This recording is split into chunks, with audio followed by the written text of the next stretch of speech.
그래서 대검이 마약 성과를 이렇게 많이 냈다. 예, 마약 얘기를 하는 인력 거고. 동과도 관련이 있는 거군요. 그렇죠. 경찰의 권한. 마약 인력을 안 줄이고 싶어하는 거예요. 그러니까 한 장관이 마약 인력을 안 줄이려고 마약의 실태를 좀 부풀렸을 가능성이 있어요.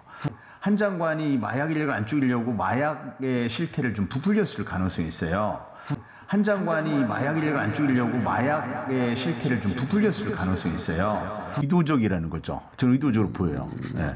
그 마약 그 사범의 그 실태를 부풀려 가지고 그래서 마약과의 전쟁이라고 하는 뭐 이런 분위기를 만들고 거기에 암묵적으로 대통령실이나 국무총리실이 거기에 동조하니까 그러다 보니까 이제 경찰도 범정부적인 분위기 아니냐 해서 거기에 동조하고 이렇게 됐을 수 있죠. 이태원 참사 사건과 관련해서 한동훈 장관이 추진하는 이른바 마약과의 전쟁이 원인이다. 이런 주장이 계속 나왔어요. 황당한 주장이죠. 예. 네, 이 황당한 주장. 서울 시민의 세금이 쓰이는 교통방송의 진행자 김어준 씨가 만들고 더불어민주당 의원이 참여하고 또 김어준 씨가 주도해서 더불어민주당 전체가 빨려 들어가고 어떻습니까? 이런 상황에 대해서? 저는 김어준 씨나 황운하 의원과 같은 직업적인 음모론자들이 이 국민적 비극을 이용해서 정치 장사를 하는 건 잘못된 거라고 생각합니다. 그리고 공당이 거기에 가세해서는 안 된다고 생각합니다. 국가적 비극을 정치권이 활용해서는 안 되죠. 악용해서는. 그렇죠? 무엇보다, 이거는 여와 야가 따로 없는 사실이 것이죠. 아닙니다. 무엇보다 예, 사실이 사실도 아닙니다. 아니고요. 사실도 아닌데 더불어민주당 전체가 지금 빨려 들어갔어요. 그렇죠? 전체까지는 모르겠습니다만 거기 가세하는 분들이 계시는 걸로 알고 있습니다. 네. 장관님, 법무부와 경찰 수사에는 상하 관계가 존재하지 않죠? 전혀 무관합니다. 네. 그리고 대검에서 발표한 마약 수사 관련 보도 자료도 다 뜯어봤습니다만 관계 부처에는 경찰은 포함되어 있지 않더군요. 뭐 그렇습니다. 예. 그런데 왜 이런 이상한 주장이 계속 나올까요? 아까 말씀드린 것처럼 국민적 비극을 이용하려는 것이라고 생각합니다. 네. 국민적 비극을 악용해서는 절대 안 된다. 정치권이 해서는 안 되는 것이죠. 그렇죠? 동의하시죠? 기본적인 사실관계는 있어야 하는 것인데요. 뭐 인과관계가 전혀 없지 않습니까? 뜬금없이 거기 법무장관이 왜 나옵니까? 저도 이해가 되지 않는 부분이 경찰 내부에서도 경비 인력과 마약 수사 인력이 별도로 운영되지 않습니까? 사법경찰과 경비경찰은 완전히 분리돼서 운영되는 것으로 저는 알고 있습니다. 예, 저도 그렇게 알고 있습니다. 그런데 경찰의 마약 수사를 법무부 장관이 지휘한다? 허무맹랑한 소리입니다. 예, 참 이해가 안 돼요.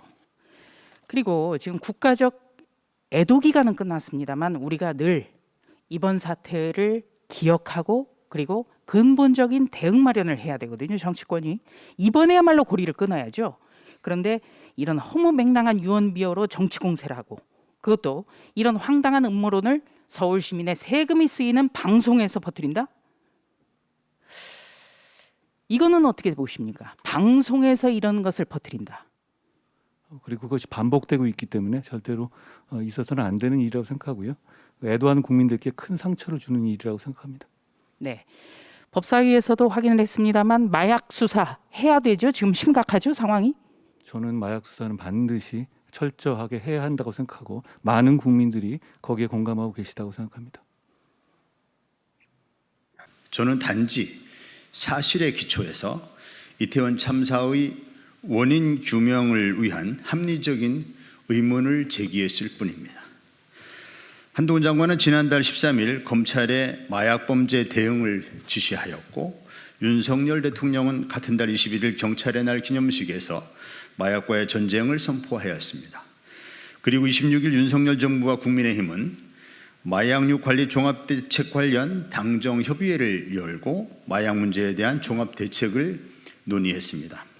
이른바 마약과의 전쟁 국면은 한동훈 장관이 시동을 걸고 윤석열 대통령이 강력하게 추진했으며 정부 여당이 판을 키워왔다고 볼 수 있습니다.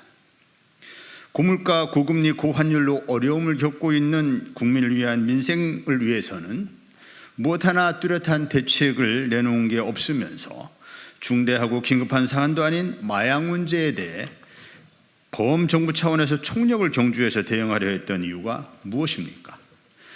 취임하자마자 곤두박질 치는 지지율 하락 국면을 타개하기 위해 국민의 관심을 다른 곳으로 돌리기 위한 정치적인 목적으로 밖에 의심하지 않을 수 없습니다. 대통령의 의지는 공직사회 전체의 정책 우선순위를 바꿉니다. 윤석열 대통령은 마약 단속에 강력한 의지를 밝혀왔고, 이에 따라 경찰은 마약 단속에 성과를 내는 것에 업무 우선순위를 둘 수밖에 없었습니다. 한 장관의 발언은 현행법으로 체포돼야 할 수준의 명백한 범죄입니다. 즉각 수사기관에 고소하는 것은 물론 국무위원으로서 국회의원의 정당 활동을 왜곡하고 모욕한 정치적 책임을 묻겠습니다. 한동훈 장관은 검찰 독재의 최전방 공격수입니다. 윤석열 대통령의 낮은 지지율의 절반의 책임은 한동훈 장관에게 있습니다. 한동훈 장관은 국민과 국회에 사과하고 당장 장관직에서 물러나야 합니다. 아니라면 윤석열 대통령이 조속히 한동훈 장관을 해임하기를 바랍니다.